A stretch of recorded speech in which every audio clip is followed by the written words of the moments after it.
Hello, public opinion aficionados, and welcome to Rasmussen Reports, the scourge of the lying Democrat media. And now, we all know for the last 3 months before the election, we were putting out daily data that showed that Donald Trump had a 2-point lead locked in, and the numbers were not shifting back and forth, basically undermining the entire mainstream media polling organization. That now a former Obama advisor, David Plouffe, comes out and says we're totally BS the entire time. Absolutely stunning. But what we have now after the election is that the mainstream media is going into coordinated damage control mode.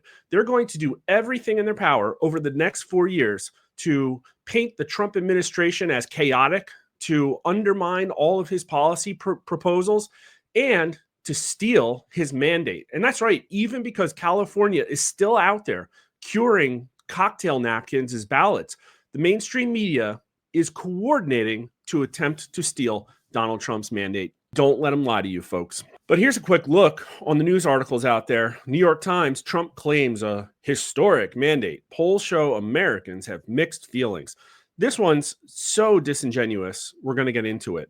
The Hill, Trump's populist mandate could disrupt business tax reform wish list. They always put it in quotes. GOP infighting, this out of the Charleston Gazette, shows there is no mandate. At least they called that one opinion. Oregon Live, readers respond, election is not a mandate to raise prices. Well, Joe Biden sure acted like he had a mandate to raise prices. LA Times, as Trump's lead in the popular vote shrinks, does he really have again, the quotes, mandate? MSNBC, popular vote totals make Trump's mandate look like a mirage. Man, they just can't help themselves. They're literally on the auction block, and they're still putting out this garbage that nobody is reading. Everybody knows that Trump has a mandate, and we have the numbers to back it up. Look at The Guardian. Trump victory, not a mandate for radical change. Top election forecaster says, okay, I just have to see who they think the top election forecaster is.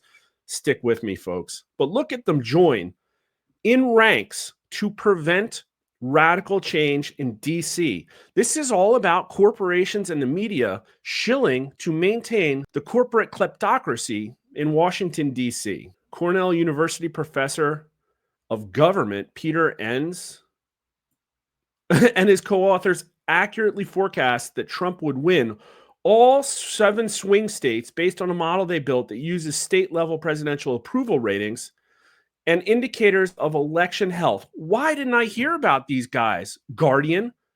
Why were we the only ones saying that Donald Trump was probably going to sweep the swing states in the entire polling industry? Where were you? And now you find these people, pretty much the only university people on earth that had this result, and you trust them with adjudicating whether Trump has a mandate or not? Well, guess what? We're a top election predictor too, and we're going to show you that Trump does have a mandate. Now, here's a pretty fascinating way that somebody framed it. And what he's talking about is Republicans didn't have a mandate. Trump did. Trump went 7-0 in the battleground states. The GOP Senate won 1-4 in those same battleground states. Trump won the popular vote. Listen, just a month ago, everybody said it's impossible for a Republican to do it, and Trump did it, and now they're trying to take away that victory. The GOP House didn't gain seats. This election was a mandate for Donald Trump. Give him the team he and the American people are asking for, and stop pretending this is business as usual. Well, we're going to back that up. Here's how Trump is framing it. The truth about the MAGA mandate. In just under 2 months, President Donald Trump will be inaugurated as the 47th president of the United States, capping off the greatest political comeback in modern American history. In the 1992 election, Bill Clinton carried just 43% of the popular vote, and his victory was hailed as a mandate for change. President Trump was reelected with 50% of the popular vote, a decisive electoral college victory, and massive swings in his favor across virtually every demographic and every state, cementing a Republican governing trifecta in Washington. Yeah, here's the time cover. Yeah, here's some good little add-ons. President Trump was underestimated and outspent in the primaries, still won decisively. 2 general election opponents. That's right. He's beaten like 1, 2, 3. Yeah, he's won like 4 elections now. President Trump faced unprecedented lawfare and election interference. True. President Trump grappled with 2 assassination attempts that constricted his ability to campaign, and he was dealt historically negative press coverage, kind of like this press coverage. New York Times, Trump claims a historic mandate. Polls show Americans have mixed feelings. The public may have more nuanced views on issues like tariffs and mass deportations than it might seem at first blush. Oh, tell me, Kaylee. President-elect Donald Trump and his allies have declared that his incoming administration has an unprecedented and historic mandate. While he won the popular vote, by only a small margin, it's true that voters shifted in his favor across the country and sent him back to the White House. Yes, but does that equate to a full-throated endorsement of his policies? Well, I can tell you across the board in every single circumstance, Trump's main policies were always more popular than not only the Democrats, but then Trump himself, believe it or not. And Trump had a lead on trust on the issues on literally every single thing except maybe climate change and abortion. A lead bigger than the lead that he won by in November. Broadly speaking, polls show most Americans do want change in many of the areas where Mr. Trump has promised sweeping reform. Yep. Including the economy and immigration. But when asked about specific policies and the effects on their daily lives, Americans, including many who voted for Mr. Trump, aren't always as supportive and often have mixed opinions. Now, voters always have mixed opinions, and you can literally cherry pick any number and show that there are contradictions. Everybody in public opinion knows this.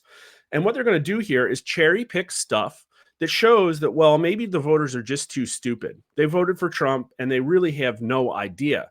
But what they're overlooking is the entire aspect of trust and the fact that voters gave Biden their trust and he destroyed it.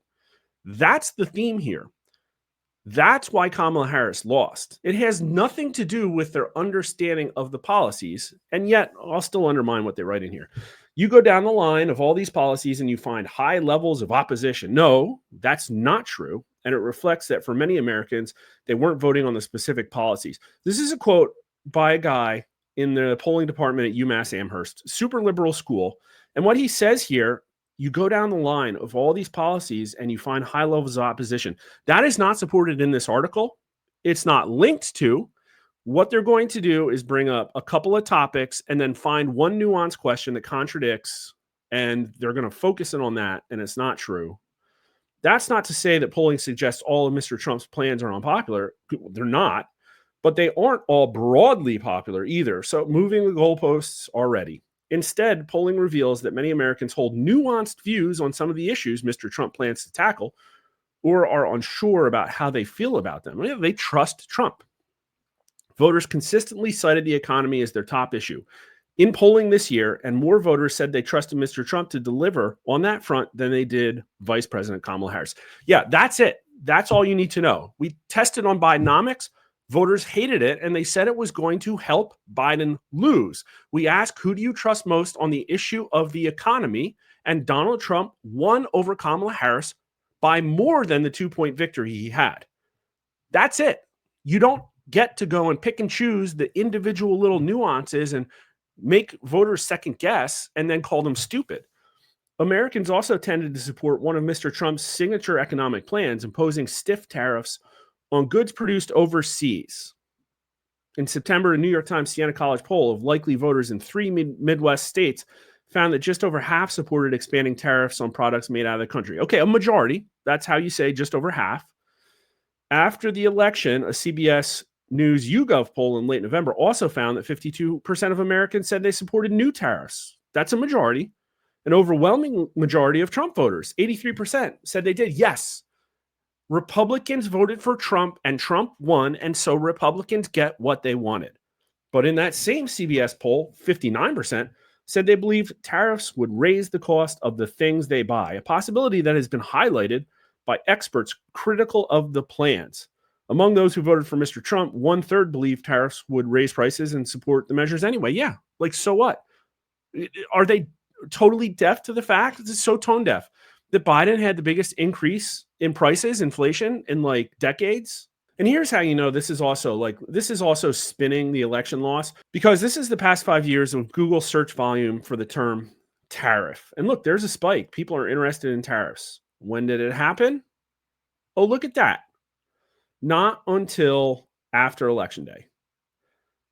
This is like the cope they latched onto after Trump's win to try and undermine his new administration. Americans were less bullish on Mr. Trump's more specific campaign proposals to put a 60% tariff on goods from China. In a poll from YouGov, just 37% of U.S. adults. First off, this is YouGov. Like, you can't even trust these numbers. Numbers really probably in the 40s. Said they supported the plan while 42% opposed it. Yeah, it's kind of mixed. A lot of not sures. They don't know, but they trusted Trump on the economy and they voted him in. Even among Trump supporters, 22% said they would oppose such a tariff. Yeah, okay. But probably 20% of Democrats supported it. Mr. Trump said last week, after that poll was conducted, that he would impose a 10% tariff on goods from China and a 25% tariff on products from Canada or Mexico, whatever. This professor dude noted that a fifth of Americans said they weren't sure whether they supported or opposed the 60% tariff on Chinese goods. That's irrelevant. You always get a high not sure number when you ask about specific policy proposals. This somewhat even distribution of support, opposition, and a lack of clarity is a reflection on the fact that many Americans they're too stupid. He's calling Americans stupid. They voted for Trump because they're stupid. No, they trust Trump and they don't care about the specific details of his policy agenda. Mr. Trump and congressional Republicans, they think this country is being invaded. They think their jobs are being taken away by illegal alien invaders who may also kill them. They do not care about your stupid tariff details. Mr. Trump and congressional Republicans also want to extend and expand tax cuts implemented during his first term in office. Oh boy. There is limited polling on the specifics, but a poll of swing state voters from Bloomberg and Morning Consult earlier this year found that a majority supported cutting individual tax rate. Oh yeah. Imagine that, a majority. And the plurality opposed letting Mr. Trump's tax cuts expire. Right. But while Mr. Trump's plans include lowering the corporate tax rate, a majority of voters in the polls said they'd be in favor of increasing the rate.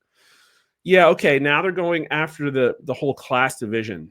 I bet they didn't say, Mr. Trump plans to lower the corporate tax rate. Do you support or oppose? They probably just said, do you support or oppose lowering the tax rates? I don't know. Let me look. Okay, yeah, I went down a rabbit hole. No, they didn't specify that it was Trump's policy. And if they did, Republican support would have gone up even more, and a lot of independents as well. And it looks like in the poll, they primed the question with a whole lot of other questions about economic fairness. That's kind of scummy. However, some of Mr. Trump's tax proposals are slam dunks. Yeah, eliminating taxes on tips. That's why he won. Immigration and mass deportation. Okay, here we go. As part of his efforts to crack down on immigration, Mr. Trump has promised a mass deportation effort to expel millions of undocumented people from the country. That's because almost 65% of Americans think that the situation at the southern border is an invasion, and a strong majority think that it's being enabled by Biden. When asked simply if they approve of such plans, a majority of Americans across multiple polls have said they do.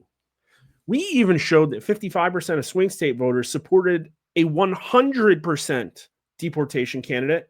But here's the number from the crosstabs. Donald Trump has promised that on day one of his next presidential administration, he will launch the largest deportation program in American history to get the criminals out. Do you approve or disapprove? 46% strongly approve. That's almost more voters than Kamala Harris got. Another 18% somewhat, for a combined total of 64%. This is a massive majority. This is a mandate. This is an overwhelming desire by the voters to kick out illegal alien criminals. Only 34% disapprove, only 23% strongly disapprove, and almost 40% of Democrats approve of it, only 41% strongly disapprove.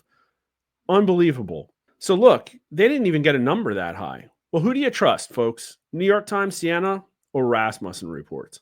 But in that same poll, another majority, also 57%, said they supported providing a pathway to citizenship for undocumented immigrants. Okay, yes, so what? It doesn't mean that they don't want them kicked out. They can apply for citizenship on the other side of the border. Unsurprisingly, Trump voters mostly supported deportations, and Harris voters mostly backed pathways to citizenship, but even 20% of those who said they favored mass deportation supported citizenship opportunities. Yeah, sure. So what? It doesn't take away the mandate that Trump has to massively deport all the legal aliens. Now, okay, now they're going to nitpick about what if they're married and use that to say there's nuance. A strong majority, 64%, want mass deportations. None of this changes that. None of this takes away from Trump's mandate to make that very stark reversal from the Biden administration policy of having a massive open border being flooded by criminals from all over the world. Cabinet picks. The Trump transition team last month pointed to a Puck Echelon Insights poll that it said showed strong support for the president-elect's cabinet picks. It's true that in the poll, all of Mr. Trump's picks, other than Matt Gaetz, had a net positive favorability, meaning that a higher share of Americans had a favorable view of them than a negative one. Okay, sure. But the poll also showed that a sizable share of Americans had never heard of many of the picks.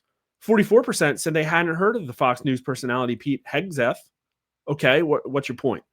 Mr. Trump's pick for defense secretary, and 43% said they didn't know Elise Stefanik of New York, his choice for ambassador to the UN. Other polls have captured similar dynamics. Okay, what's the point?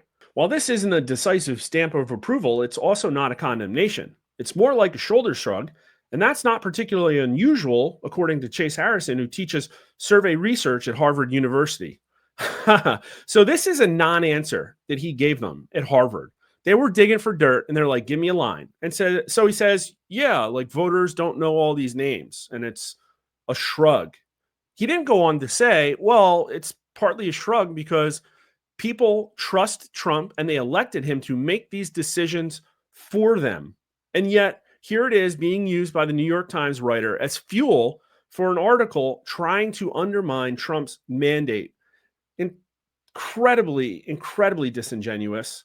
So even this sentence, if you read just this sentence, they try and make it look like Dr. Harrison is calling them stupid. I don't know that the idea of mass deportation is exactly something that people want to be bothered with thinking through. I guess in the New York Times defense, they used the second half of the quote. That's why they elected a chief executive who's going to appoint people and is going to manage administrators. While polls don't suggest the unprecedented mandate Trump has boasted of, no, they do. 64% of voters want mass deportation. They hate Bidenomics. They trust Trump more on the issue of the economy. You didn't support your argument. This absolutely reeks of an article whose headline was written before the rest of the article was. This poor woman, Miss Rogers, was probably sent and said, listen, you got to justify this. Go talk to some people. Give us the best you got. Well, I'm going to give you the best that I got. And you're going to see, again, that Trump has a really strong mandate. You've seen some of these numbers. In general, do you believe the Senate should approve President-elect Trump's choices for cabinets? Oh, but people aren't sure who Pam Bondi is. Well, voters say, I don't care. 55% say yes. Only 33% of voters say that the Senate shouldn't approve his choices. Only 1 in 3 voters in this very divided country say that the Senate should stand in way of Trump confirmations. Only 53% of Democrats, 36% of Democrats say yes. That's a really big number of Democrats who say, yeah, I guess the guy won. He should get his people in there. 77% of Republicans and a massive majority of independents, 52 to 31%. Incredible. That's your shoulder shrug. No, they trusted the person that they elected. And here's to reinforce that, which is closer to your belief. The president should choose cabinet officers he knows he can trust, or the president should choose cabinet officers with experience in Washington, D.C. Here's the fact that you don't want to address New York Times. When people don't know their names, that's actually a vote of confidence. They don't like the people they know. That's why they elected an outsider. 55% of voters just think that Trump should hire based on people he trusts. 39% say that people should have experience in D.C., but that 39% is overwhelmingly being driven by Democrats, 61%. But 82% of Republicans and 53% of independents say that Trump should be picking people he can trust. And then there's this. Yeah, you can clutch your pearls about Matt Gaetz, but after the fact, 50% of voters give Trump an excellent or good on his cabinet picks. Only 36% say poor. And 74% of voters think it's at least somewhat likely that most of Trump's picks are going to get confirmed. Then let's look at actually some of the individuals. We polled on these individuals as well. This is that shoulder shrug that the guy from Harvard was talking about. 36% favorable, only 27% unfavorable, so slightly net positive, but yeah, 36% not sure. And even 32% of Republicans aren't sure. He's got a 52% Republican favorability rating, but only 16% unfavorable. Donald Trump has chosen Pete Hegseth to be Secretary of Defense. Should the U.S. Senate confirm his nomination? And this is after most of the stuff came out about him. And voters were split 40 to 39%. 21% of Democrats said yes, only 61% said no. Republicans were yes, 68% to 15%. But look at the not sures: 28% of independents, 17% of Republicans, 18% of Democrats. Listen, Miss Rogers, you got to get out of your ivory tower. Like, Americans don't know these names. They're not poring over the news every day. They trust Trump to do the job of president. But here are the new numbers. Donald Trump won the election with a majority of the popular vote and 312 electoral college votes. Is this election a mandate for Trump to enact the policies he campaigned on? 55% of voters say yes. Keep in mind, that's more than the 50% who voted for Trump. 32% say no, less than 1 in 3 voters. So many people who voted for Kamala Harris are saying not sure or yes to Trump. Yeah, he does have a mandate. So stop trying to take it away, mainstream media. Look at Republicans. 81% say Trump has a mandate. Only 13% say no. Independents say yes, 50% to 32%. Black voters say yes, 48% to 32%. And even 35% of Democrats say yes. Only 48% of Democrats say no. Now, we have numbers coming out that showed that one of the main reasons that Democrats think they lost isn't because Kamala Harris is a bad candidate.